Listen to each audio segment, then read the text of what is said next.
Hi, hello. Welcome to the episode of Isaiah's Newsstand. It's your host, Isaiah Edwards. The date is September the 1st, 2023.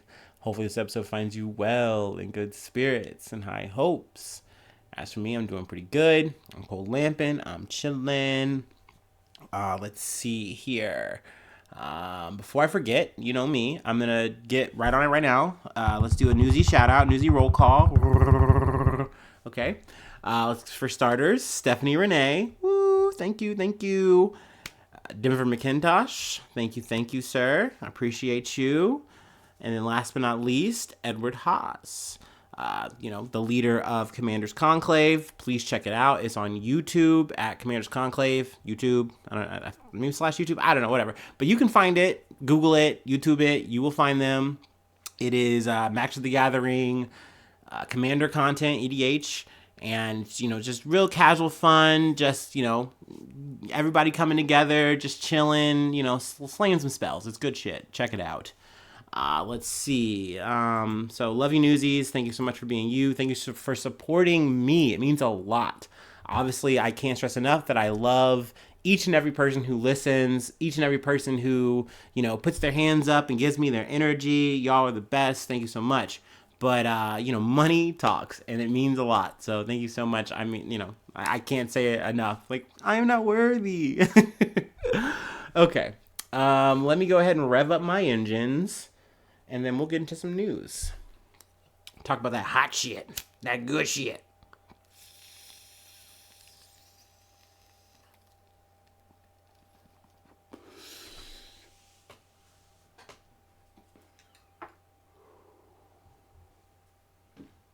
Ooh wee.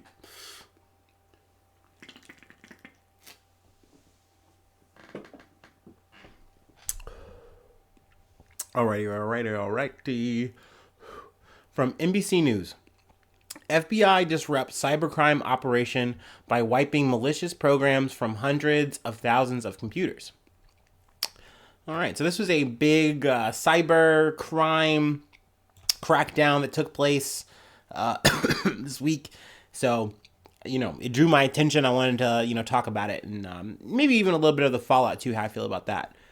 The FBI quietly wiped malicious programs from more than 700,000 computers around the world in recent days, the agency said Tuesday, part of an operation to take down a major component of the cybercrime ecosystem. The operation's goal was to disrupt a long-running botnet, a network of computers linked together by the same malicious programs called Quackbot. A Quackbot is a versatile tool that has long been available for rent to cybercriminals who use it to gain initial access to victims' computers or files. Now, I listened to some Darknet Diaries. I highly suggest that if you're into any kind of cyber crime, cyber security stuff. Actually kind of it got me hip to what this whole fucking situation was in terms of just like what a Quackbot is and how it's used. So, I wasn't super new to this. But very interesting how, that literally criminals, hackers, whatever, they will hit up companies, they will hit up just normal, everyday people with computers, and they will hack said computer. And by doing that, either with a phishing scam or something like that. But they find a way to just literally affect a bunch of computers en masse, what have you. And then by remote control, they will have those computers do hacking for them. So it's a very interesting thing. It's like you make this almost like a double blind or some sort. So you allow yourself to hack en masse without actually exposing yourself too much. That being said, I mean, you're doing a lot with this. And usually, the FBI will get hip to this. And they were able to more or less hack the hackers. And they were able to wrangle this whole botnet and essentially just separate it and just power them all down, turn them off. So, that has disrupted it. It's not like, oh, they foiled everything, now the bad guys lose forever. No, they just, close shop here with this Quackbot, this botnet. And, that's good that companies' computers aren't being exploited any further. Now, a little bit of the backslide to this is that the FBI is not telling anyone who has been hacked here by this quackbot. They're not relinquishing anything. So let me go ahead and read this. In a media call after the announcement, an FBI official who asked not to be identified said the FBI developed a particular removal tool for the operation.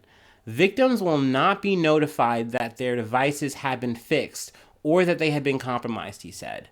However, the FBI gave the names and email addresses of some of the people who have been hacked to Have I Been Pwned, which is a website you can go and I think you just type in your email or something to that effect, and maybe even your name, like either or, and you can find out if you've been hacked. So, that is a useful tool if you want to check that out just for, grunts and giggles maybe. But I don't know. It makes me uneasy because this is a worldwide hack. You know what I mean? Like, hackers were literally moving all over to wrangle their own botnet here. And then the FBI counters that. And it's like, that's very invasive, no? Like, doesn't that feel weird? Like, I don't know. Like, obviously, the FBI is going to do whatever the fuck they want. And we're just going to have to deal with it. Like, oh, thanks for doing justice. Oh, okay. But, like, it does feel weird. It feels a little dirty. Like, oh, okay, you're not going to tell me? You're not going to send me, like, at least an email or a letter? Like, hey, just so you know, you were hacked, and we had to, like, kind of sort of, like, get into your computer and then make your computer, like, disengage. But, like, everything's cool now. Like, I would think that's on the level to do. I don't see how that would be a problem. But, yeah, FBI's like, nah, we ain't doing that. Fuck off. You're welcome. But either way, like, I did think this was an interesting story. If you're familiar with this podcast, you guys know I have a bit of a taste for the cybercrime. I enjoy talking about it. I enjoy learning about it. So figured, hey, we'll start off the episode with that. All right, moving on to CBS Texas. T-House. Texas National Guardsman allegedly shoots across U.S. border, wounding a man in Mexico. Just more fucked up stories from Texas. aka the Hot Abyss. A soldier with the Texas National Guard allegedly fired a gun near the U.S.-Mexico border, hitting a 22-year-old man across the border in Mexico. Mexican authorities and an advocate for human rights say the bullet crossed the border from El Paso on Saturday near the Bridge of the Americas. It struck the man in the leg in the Ciudad Juarez. According to Border Network for Human Rights, or BNHR, the man was not attempting to cross the border, but practicing sports with a group. So, like, I just don't get it. Like, I do not understand. There's just no... even if the hypothetical was this man was doing that, then...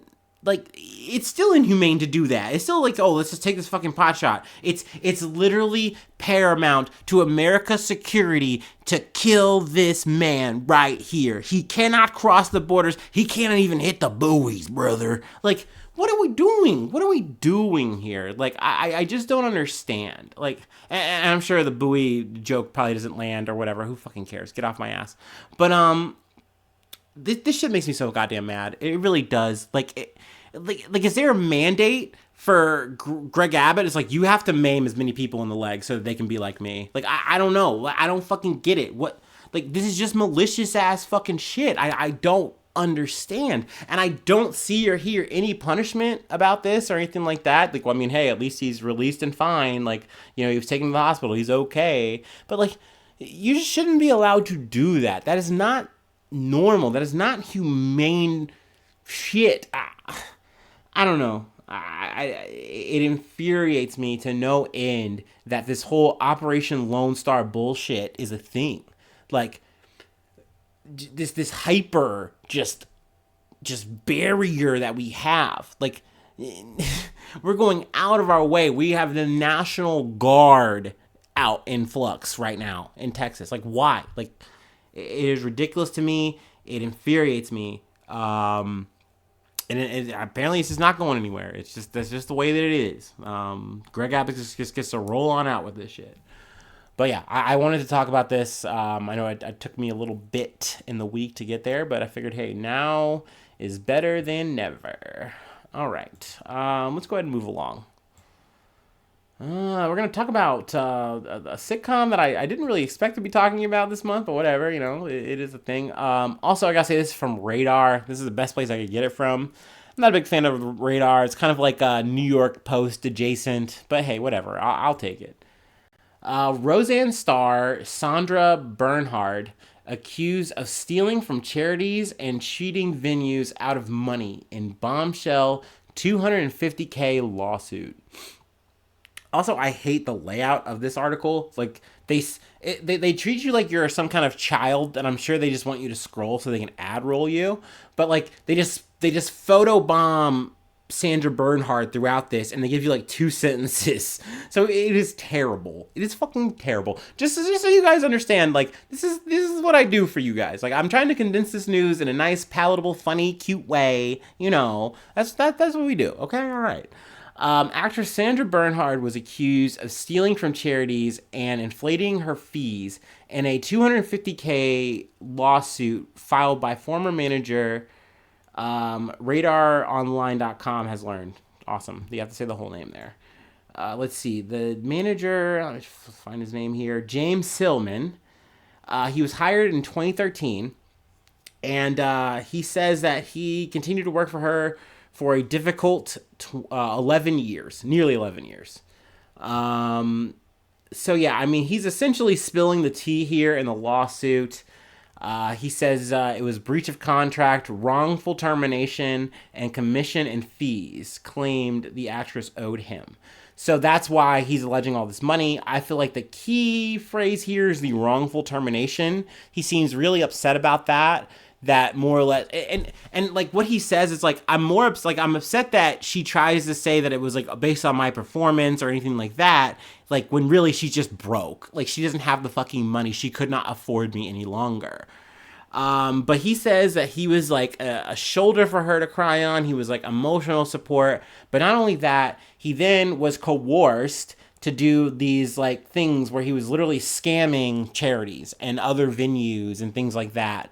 Essentially typing up invoices that said that she was owed more money than she actually was. So like an example would be like, hey, ask for $1,000, say I'm owed $1,000, when really the event is like a $200 to $500 gig. And the Silman goes on to say, it's like, look, she kept trying to high bill herself and say that she was worth all of this, and like they aren't paying her right. But like you're lying to these venues when like you're supposed to be giving 20% and you're barely even giving 10, or you're fudging your numbers to just give whatever, or not even giving at all. So he's really just exposing as much as he can. As he can, but at the same time, I'm reading this and thinking like, I don't know, man. Like I get it. You've been slighted here. You've been, that's fucked up. That's not fair. But like, you're an accomplice, no? Like, if you say all this shit and it's real, won't all these places then want to sue you and her? Like, look, if she doesn't even have it for you and you don't even have it, like, what is this 250 gonna do at the end of the day, right? It really doesn't seem worth it to me. I don't know.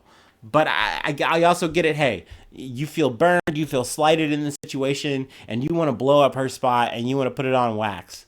I don't know. I mean, truthfully, I'm not a Bernhard guy. I don't know her. I've never watched Roseanne. I've never watched a full episode of Roseanne. I know one of the actors in it was on The View, so that's a thing. I know Roseanne is very problematic. But yeah, apparently Sandra Bernhard is an alleged scammer, so now we know. Well, I will say though, despite any of my naysaying, what is it, Randy Goldman or what have you? I'm blanking on his name. Forgive me, mea culpa. But he's very good. I know he was also in Big Lebowski, and he rocks in that. Also in The Hangover. Man, and he was Rex in Mass Effect. So he's like the only saving grace to Roseanne, if you ask me. Sorry, I'm a married with children guy. That's me. Sorry. All right, let's move along. We got one more thing to cover, actually. We're moving really good. I'm going to take my last break, and then we'll cover it. We'll pop off, if you will.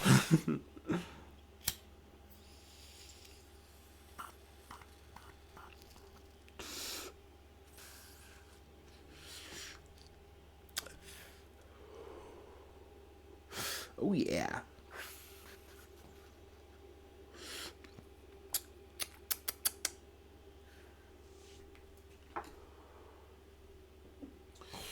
Yeah.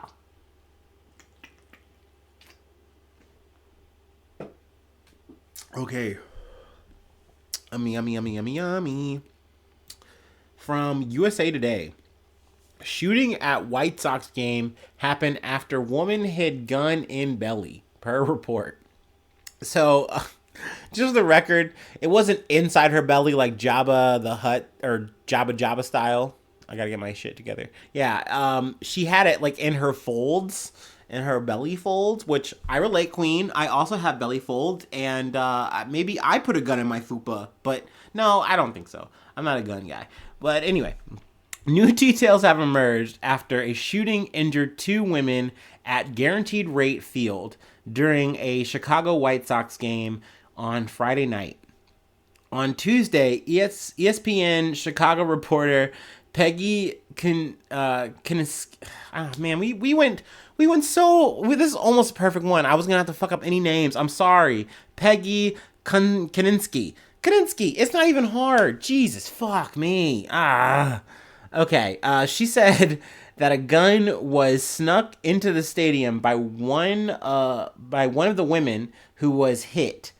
The shooting was an accidental discharge by the woman whose injury was previously identified as a graze wound. She reportedly snuck the gun in past metal detectors, hiding it in the folds of her belly fat. So, like, think about that, y'all. Like, that is enough density to beat the metal detector. I didn't know that was a thing. I didn't know I had this power, okay? She's teaching me, okay? Truly. I made the joke, this was like a few weeks ago. My friends and I were riffing, and when we were talking about my tolerance in terms of, like, substances of the herbal variety. And I was like, hey, you guys are like making me sound like I'm a mutant. And they're like, well, like, no, but like you can like tank a lot. I'm like, what am I, the Blob to y'all? And then like we just laughed. But like maybe I do have power. Maybe I can beat a metal detector, and like maybe I'm a little bit empowered by this. Let me like let that soak in. But okay, this is an L. I don't advocate this. Don't sneak guns with your belly fat. Okay, use your powers for good. Hide treats in your belly fat. That's what I say. Treats for later. Okay? Maybe that. Let's see. She reported... Yeah, that's so crazy. You beat the metal detector. Police previously said a 42-year-old woman sustained 1 gunshot wound to the leg. So she was shot by the belly surprise attack in the leg. She took a flesh wound. Technically, the user took a flesh wound. That's a bummer. But yeah, apparently though, the woman who had the graze wound, she refused treatment, and the other one was treated at the hospital and she's fine. Also, it's added that the game went on. The defense for that was, we didn't want to add panic by canceling the game, but I'm thinking if someone gets shot in the middle of the game is over. But, I mean, hey, I don't really give a shit about sports. The only reason I'm talking about a goddamn baseball game is because someone had a belly gun. I love this. I love what I do. Oh shit, man. That's really it. That's truly all. That's all I have. Thank you so much for tuning in. I hope you're having an amazing day. I hope you're rocking. I hope you're rolling in this free world. If you'd like to support the effort, if you'd like to become a newsie, if you'd like to get a shout out, that's a thing. Patreon.com/Isaiah News. Free ways to hit me up, though. Free way to interact. IsaiahNews1@gmail.com.